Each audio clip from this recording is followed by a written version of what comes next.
Assalamualaikum warahmatullahi wabarakatuh. Saya Tria Nurkomariah dari Sekolah Tinggi Ilmu Kesehatan Samarinda, Prodi D3 Farmasi Angkatan 2018. Dalam video kali ini, saya akan menjelaskan sedikit materi tentang paragraf dalam bahasa Indonesia. Paragraf berasal dari bahasa Yunani, yaitu kata paragrafos yang berarti menulis di samping atau tertulis di samping. Pengertian dari paragraf adalah serangkaian kalimat yang biasanya memiliki satu ide pokok dan cara penulisannya sedikit menjorok ke bagian dalam atau menggunakan baris baru.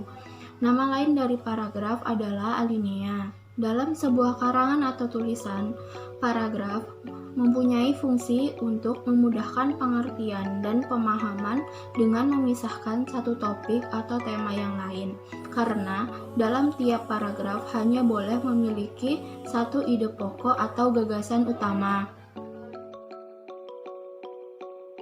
Ciri-ciri paragraf diantaranya, yang pertama, letaknya pada baris pertama, menjorok ke dalam, biasanya mencapai 5 ketukan spasi.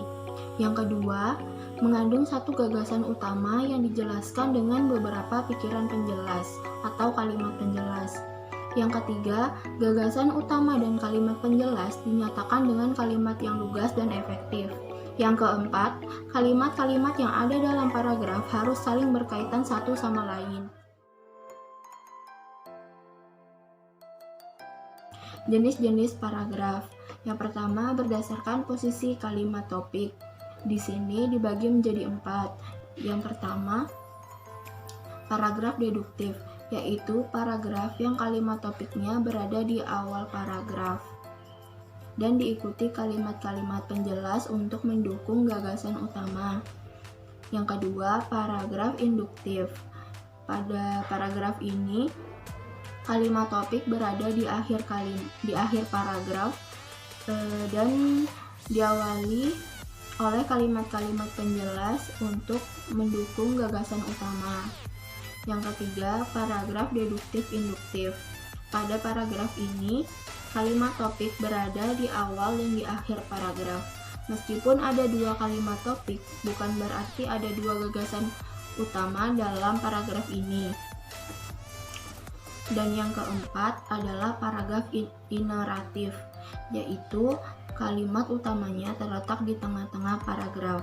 Paragraf ini diawali dengan kalimat penjelas sebagai pengantar, kemudian diikuti gagasan utama dan ditambahkan lagi kalimat penjelas untuk mempertegas informasi. Jenis yang kedua berdasarkan cara pengungkapan atau gaya ekspresi, dibagi menjadi 5. Yang pertama ada paragraf narasi.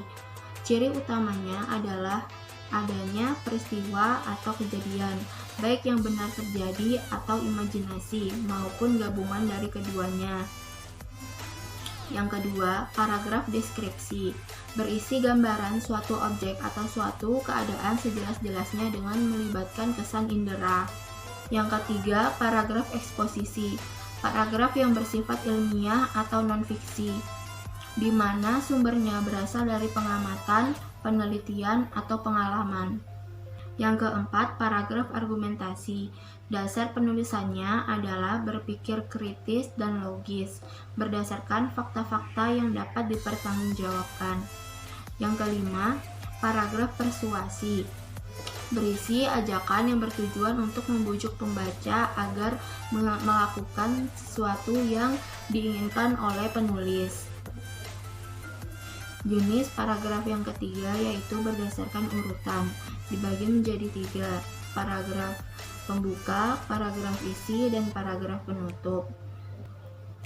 Yang pertama, paragraf pembuka merupakan pembuka untuk sampai pada permasalahan yang dibicarakan, berfungsi memberitahu latar belakang, masalah tujuan, dan anggapan dasar.